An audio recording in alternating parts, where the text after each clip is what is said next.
Gregory Warchavchik, após a execução de sua própria moradia na Rua Santa Cruz, gerou uma agitação cultural e causou polêmica no meio arquitetônico entre 1922 e 1933.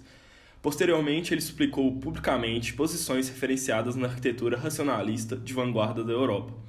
Ele foi considerado pioneiro por introduzir o debate público acerca da modernidade arquitetônica. Warchavchik sempre buscava aprofundar seus conhecimentos arquitetônicos, direcionados e referenciados em Le Corbusier e na Bauhaus, onde adquiriu outras experiências tentando transmitir esses conceitos para suas obras brasileiras. Após isso, inseriu o Brasil na arquitetura moderna mundial, onde o qual foi posicionado na historiografia da mesma.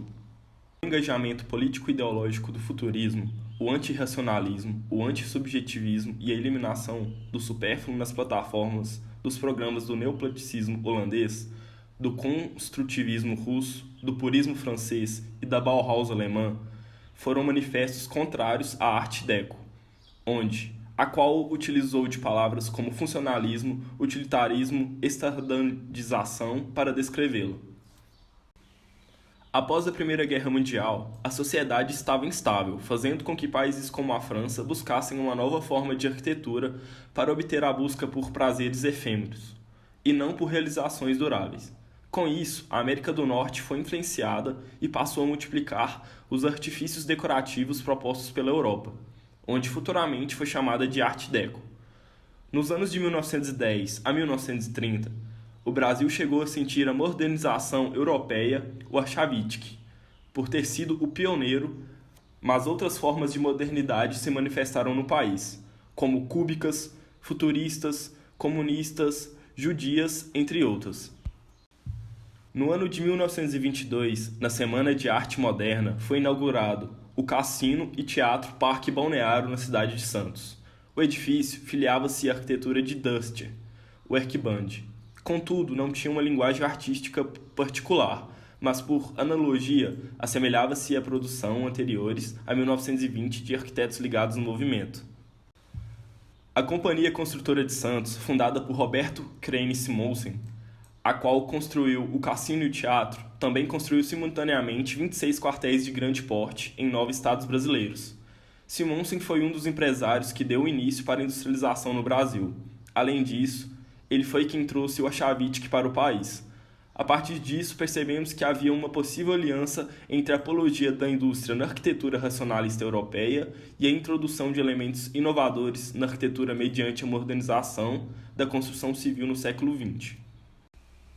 No sul do país, o edifício do Moinho Chaves, em Porto Alegre, construído em 1921, tendo como arquiteto alemão Theo Windelfarn, e com uma fachada marcada por inúmeros pilares e janelas, refletiam a sobriedade do programa arquitetônico. Após isso, Frederico Kirchgässner seguiu a identidade moderna em um modo mais fiel ao construir sua própria residência na cidade de Curitiba, adotando terraços e mirantes como mobiliários coerentes. No Brasil, a contribuição dos alemães e de seus descendentes ainda não possui um total conhecimento de suas obras feitas no sul do país, como, por exemplo, a casa projetada por João Antônio Monteiro Neto, em 1933, que se teve por profissionais como Franz Filzinger, o qual é o autor das primeiras residências modernas no Brasil, como também Carl Silgert e Julius Loewy, autores de projetos como edifícios da Federação Rural, o Agostinho Picardo e o Rio Branco, e muitas outras obras localizadas na capital do Rio Grande do Sul. O arquiteto Elisiário Barriana não obteve sucesso com seu projeto moderno na participação do concurso do estádio do Clube de Regatas do Flamengo, em 1925, no qual o ganhador foi Perret, que propôs um projeto clássico. No ano de 1928, Barriana obteve um segundo lugar novamente, porém no concurso da Embaixada da Argentina, onde o primeiro lugar ficou com Lúcio Costa. Entretanto, nos anos de 1927 e 1943, Barriana projetou inúmeros prédios públicos, casa, edifícios comerciais e residências na cidade de São Paulo e Rio de Janeiro, tendo uma predominância do Arte Deco. Elisiário Barriana foi um profissional bem-sucedido por ter projetado obras significativas nas maiores cidades do Brasil, Ele buscava uma arquitetura moderna sem estardalhaço ou panfletismo. Ao se adotar o termo Art Deco, fazemos ligação a um país vitorioso, contrariamente às demais nações devastadas pela guerra, remoendo-se inquietações sociais e econômicas na Europa do primeiro pós-guerra, unindo manifestações tão disparatadas entre si, como a Compagnie de Artes Françaises e a Bauhaus. A valorização do decorativismo de culturas ditas exóticas e a Deutscher Werkbund, ou a função de referências arquitetônicas marcantes como Auguste Perret, Frank Lloyd, Hendrik Petrus ou Joseph Hoffmann, numa massa amorfa. Os estudos dedicados ao Art Deco foram contribuições italianas, pois desde o início do século XX desenvolvia alta tecnologia em concreto armado e estabelece uma arquitetura de tratamento formal geometrizado à maneira futurista de Antônio Sant'Elia, o que não é desprezível, enquanto a influência no Brasil, diante de enorme afluxo da imigração italiana no século XIX para o país. No Brasil, o Art Deco foi uma manifestação mais decorativa do que construtiva, embora em certas situações as fronteiras entre a decoração e a tectônica sejam tênues. Os vários trabalhos que o arquiteto Antônio Moya apresentou no Teatro Municipal de São Paulo, na Semana de Arte Moderna de 1922, captavam a vertente exótica que pairava no ambiente cultural de então. Alguns de seus esboços conotam inspiração maia, e é a mais antiga posição conhecida dessa tendência, de tomar emprestado motivos pré-colombianos no Brasil.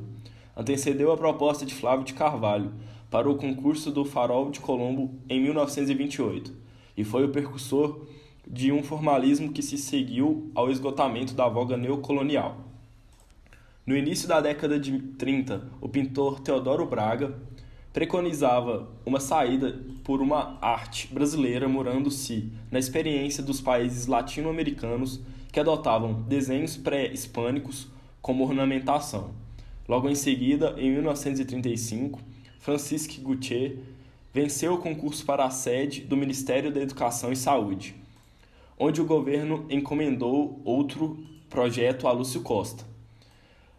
O Marajoara e outras figurações pré-colombianas foram recorrentes na decoração de interiores e seu geometrismo combinava com o gosto deco. Cerca de 40 anos se passaram entre os 10 andares do primeiro arranha-céu, projetado por William LeBaron Jenney, em Chicago, e as pioneiras tentativas do gênero no Rio de Janeiro e em São Paulo. Nesta última cidade, um ambicioso empreendimento do imigrante italiano Giuseppe Martinelli, um arranha-céu com 105 metros e 65 centímetros de altura e 25 andares. O edifício Martinelli, em 1928, era projetado à noite, no Rio de Janeiro, concluído no início da década de 30, com 24 pavimentos e 102 metros e 5 centímetros de altura, contrariando a experiência norte-americana, ambos em concreto armado. Nos primórdios, o arranha-céu foi esteticamente desenhado. Quase contemporâneo, o Martinelli e a noite representavam duas vertentes opostas. O primeiro, uma torre ornamentada ao gosto eclético, o segundo, um edifício de linhas geométricas com toque deco. Joseph Giri e Elisário Baiana, ao projetarem o edifício à noite, davam vazão ao preceito perritiano de uma arquitetura integrada à estrutura. A solução deco doravante prevaleceria na corrida sul-americana às alturas. O edifício Cavanhague, em Buenos Aires, de 1935, com 125 metros e 30 centímetros de altura, seria o mais alto prédio da América do Sul até o ano de 1954. As grandes oportunidades arquitetônicas surgiram como epidemia. Depois da Revolução, esse seria o momento propício para erguerem monumentos de arte. Em 1930, conceitos de funcionalidade, eficiência e economia na arquitetura foram termos próprios de soluções racionalistas. Tiveram uma firme aplicação em obras públicas. A racionalização administrativa e a construtiva foi experimentada no início dos anos 1920 com a Companhia Construtora de Santos e a empreitada de levantar inúmeros quartéis a várias regiões do Brasil. São Paulo e o Rio experimentaram depois da ascensão do presidente Getúlio Vargas, Foi uma proposta reformulada na área educacional e foi um esforço que redundou na elaboração de modelos de edifícios escolares. Linhas geometrizantes foram caracterizadoras de arquitetura escolar nessa época. Não se tratava apenas de preocupação estética, e tudo foi desenvolvido entre a Secretaria da Educação de São Paulo, 1966, e a Diretoria de Obras Públicas do Estado de São Paulo, que fizeram uma série de tópicos funcionais, programáticos e pedagógicos, com orientação do edifício e desenho de janelas. Também foi desenhado um novo modelo de prédio escolar. José Maria da Silva Neves, 1896 a 1978, engenheiro e arquiteto responsável por inúmeros desses novos projetos, conceitua que fazer arquitetura não é somente construir fachadas. A arquitetura é função dos processos de construção da época. O grande arquiteto de uma época é seu estado social. Acima das obras, acima dos programas especiais, há também o programa dos programas, a civilização de cada século, a fé ou a incredibilidade, a democracia ou a aristocracia, a severidade ou a desmoralização dos costumes. Sejamos artistas do nosso tempo e teremos realizado uma nobre missão. Não podemos admitir hoje uma arquitetura que não seja racional, pois a escola deve aproveitar de todo o conforto das construções modernas, de todas as conquistas da ciência, no sentido de realizar a perfeição sob o ponto de vista da higiene pedagógica. Fazer arquitetura moderna não significa copiar o último figurino de Moscou ou de Paris. A arquitetura racional exige o emprego de materiais da região. Atendendo às condições de clima, usos, criaremos um estilo original para cada povo. Não deve haver temores quanto à monotonia da arquitetura.